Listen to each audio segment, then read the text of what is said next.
his followers to offer these unbelievers conversion to Islam just as he had offered to the emperors. And if they refused, to offer them the opportunity to pay tribute as vassals of the Islamic State, and if they refused that also, to go to war. And he said this, according to an Islamic tradition: fight in the name of Allah and in the way of Allah. Fight against those who disbelieve in Allah. When you meet your enemies who are polytheists, invite them to 3 courses of action. If they respond to any one of these, you also accept it, and withhold yourself from doing them any harm. Invite them to accept Islam. If they respond to you, accept it from them and desist from fighting against them. If they refuse to accept Islam, demand from them the jizya. If they agree to pay, accept it from them and hold off your hands. If they refuse to pay the tax, seek Allah's help and fight them. Conversion, subjugation, or war. Those are the 3 choices that are offered by the word of Muhammad himself. Now obviously there are Muslims in the world today who are happy to live in Western societies, pluralistic societies, and are not at all interested in offering unbelievers conversion, subjugation, or war. But here again, because these texts exist, and because they are not dead letters that I dug out of dusty old books in a library, but are rather quoted and invoked by Islamic spokesmen around the world today, these things are being used as instruments of recruitment to place moderate Muslims on the defensive, to portray them as having strayed from the purity of Islam, and to call them back to the fullness of the Islamic observance on their basis. This has happened even in the United States.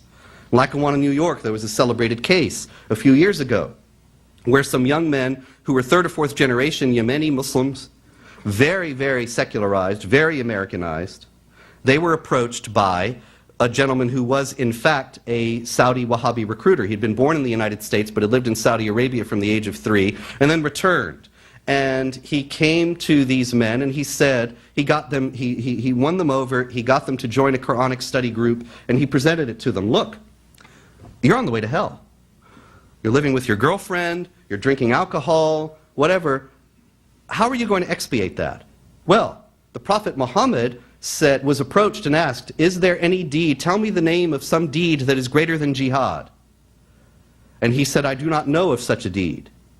And when he said jihad, this is, of course, how the presentation was made to these young men. He did not mean a spiritual struggle within the soul of the believer. He meant warfare against the unbelievers. And he got 6 of them to go to Central Asia to try to join up with the Taliban and Al-Qaeda and fight against Americans, on the basis of trying to do some great deed that was good to expiate for all the evil deeds that they had done, and invoking Muhammad and the Quran and Islamic teachings to justify this. Now, the Jews and Christians in the traditional Islamic law who agreed to pay the jizya were known as the protected people, the dhimmis. The protection comes because as people of the book they have received genuine revelations, the book, from Allah, and thus differ in status from out-and-out pagans and idolaters such as the Hindus and Buddhists in this view. Historically, the latter 2 groups were treated even worse by Islamic conquerors. The bloodshed in India was immense until ultimately, as a practical matter, the conquerors of India granted the Hindus dhimmi status, which allowed them to live, although without equality of rights under the law, within the Islamic polity. Now, the Jews and Christians and the others who have the dhimmi status may live in Islamic states but not as equals of the Muslims. One Muslim jurist explained that the Caliph, the leader of the Islamic community up until 1924, must make jihad against those who resist Islam after having been called to it until they submit or accept to live as a protected dhimmi community, so that Allah's rights may he be exalted may be made uppermost above any other religion. Now, this is obviously something that is completely at variance with the pluralistic model of modern Western societies, and does not at all bode well if people are fighting, as they are, to reinstitute this law around the world. It doesn't bode well for particularly the equality of rights of religious minorities in Islamic countries even now. Still, however, there is great hope for negotiated settlements. There is an increasing call, for example, for talks now with Iran. and an ongoing pressure on Western governments to initiate and consummate talks with the Palestinian Authority. Here again, Muhammad's example, I think, is very much worth consulting.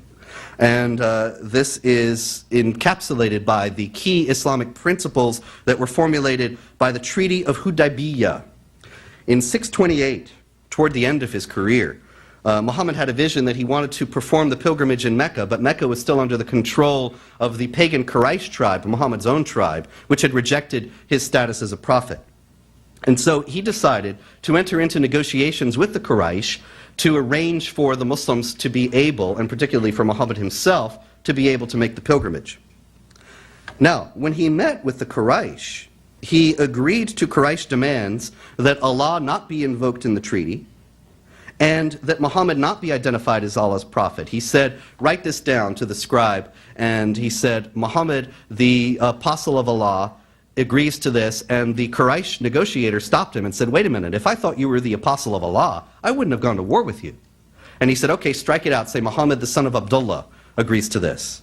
And he agreed to all these disadvantageous elements of the treaty. For example, he shocked his men by agreeing that if anybody fled from the Quraysh to the Muslims would return them to the Quraysh. But if anybody fled from the Muslims to the Quraysh would not have to return them. His followers were very upset about this treaty, and he reassured them, he told them that better days were ahead. Ultimately, their fears would be assuaged. A woman of the Quraysh, Kulthum, joined the Muslims at their base in Medina. Her two brothers came to Muhammad asking that she be returned to them in accordance with the agreement between him and the Quraysh at Hudaybiyah. But Muhammad refused. He actually had received a divine revelation, refusing, that is in the Quran today. And it says, O you who believe, when there come to you believing women refugees, examine and test them.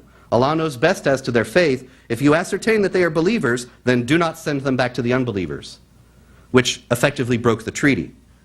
In refusing to send this woman back, he did break the treaty. And although Islamic apologists have claimed throughout history that the Quraysh broke it first, this incident came before all the incidents that the Quraysh invoke as having been treaty violations. Now, I mean, all those actions by the Quraysh that are supposed to have been treaty violations. Now, this set many dangerous precedents that are enshrined in Islamic law. In the first place, if you read the manuals of Islamic law, you will find that a treaty is not to be entered into unless there are two conditions. One is that Muslims are weak and need time to gather strength to fight again more effectively. Or, and this is the second one, if they have a reasonable expectation that their foes will become Muslims. Only in those cases are treaties to be entered into, and then only for a temporary period up to 10 years, renewable after 10 years, but still kept on a temporary basis. There is no provision in Islamic law for a treaty to be based on the idea that two sides are weary of fighting and want to establish peaceful coexistence in full harmony with one another. It is only on those bases. Now, I think this would be a very useful thing to keep in mind, actually, when there are calls, as there have been recently, for treaties on the part of Palestinian groups, as also from Al-Qaeda itself. But because of, I think, a general unawareness and an indifference to the elements of Islam that are being used by these pious Muslims as their guides to action, these things go by Western analysts and policymakers. They assume that these things are not really being taken seriously because they don't take them seriously.